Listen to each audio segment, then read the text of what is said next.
वो जो आनंद का स्वरूप है वो भगवान का कथा ही है। और इस कलयुग में अगर कुछ है तो सिर्फ और सिर्फ तारक शक्ति भगवान के नाम में ही है, क्योंकि जो कलयुग का नियम ही बताया गया है कि जो द्वापर त्रेता सतयुग में बड़े बड़े ऋषि महात्मा लोग लाखों लाखों वर्ष तपस्या करते थे, वो कलयुग में क्या है। बाबा वेद व्यास जी कहते हैं यद फलम नास्ति तपसा न योगेन समाधिना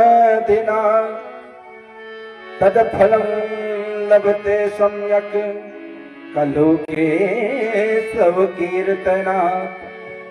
वो जो द्वापर त्रेता उस सतयुग में बड़े बड़े ऋषि महात्मा लोग बैठ करके कोटि कोटि वर्ष तपस्या करते थे और उनके शरीर में दीमक लग जाते थे और दीमक से बाबियां होती रहती थी उनके शरीर में, तब भी भगवान की प्राप्ति नहीं हो सकती थी। वो साधन कलयुग के आरक्षण से हमें प्राप्त हो गया। कैसे? कलो के शव कीर्तनात्, सिर्फ और सिर्फ राघव सरकार का कीर्तन मात्र करो। देखो जो हमारे ऋषि महात्मा लोग राम नाम दिन भर जाप करते रहते हैं भगवान का लेकर के हाथ में, सीताराम करते रहते ना दिन में दिन रात, वो इसलिए नहीं करते हैं कि उनको पूर्ण अर्जन हो, वो इसलिए करते हैं क्योंकि अंत समय पे राम का नाम मुख में नहीं आता है। मन में आपके प्रश्न आता होगा कि लिखा हुआ है कि राम रामेति रामेति रमे रमे मनोरमे सहस्रनाम तदतुल्यं श्री राम नाम वरानने।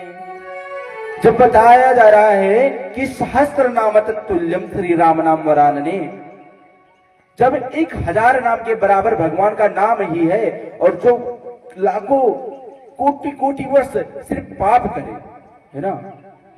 श्रीमद् भागवत कथा अंतर्गत लिखा हुआ है धुंधकारी प्रसंग में, वेद व्यास जी से जब परीक्षित जी पूछते हैं कि इस कथा को सुनने से होता क्या महाराज, क्या इसमें भक्ति ज्ञान वैराग्य पुष्ट होती है कि पापी लोग भी तरते हैं, और तरते हैं तो कैसे कैसे पापी तरते हैं। तो बताया गया ये मानवा पाप कृतस्तु सर्वदा सदा रत विमार्गगाः। पापी की बात मत करो, जे मानवा पाप कृतस्तु सर्वदा, जो पाप के अलावा कुछ किया ही ना हो जीवन में, पाप के अतिरिक्त वो कुछ किया ना हो।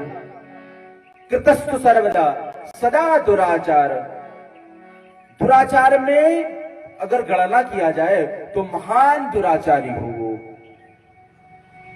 सदा दुराचार रता विमार्गगाः, जो उसी में रत रहता हो हमेशा, क्रोधी हो, कुटिल हो, कामी हो, पापी हो। इतना बताया गया।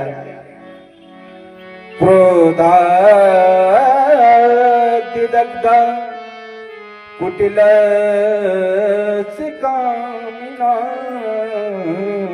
सप्ताह यज्ञेन कलो पुनन्तिते। वो पापी भी इस कथा से, इस नवह प्राण सुनने से, भागवत कथा, राम कथा इत्यादि कथाओं को सुनने से वो तर जाएगा। प्रमाण स्वरूप आप देख ही सकते हैं धुंधकारी जी का प्रसंग, अजामिल का प्रसंग। जो पाप में ही रत रहा हो, ऐसे ऐसे पापी भी तर गए हैं। लेकिन कहा गया है कि मुख से भगवान का मात्र एक बार नाम निकले, बार बार नहीं, मात्र एक बार। हम लोग तो दिन भर नाम लेते हैं, है ना, सीताराम सीताराम दिन भर बोलते रहते हैं, लेकिन लेने के बाद में उधर जाएंगे तो बोलेंगे महाराज जी आए हैं, अयोध्या से बता दिए हैं, क्या मना करते होंगे?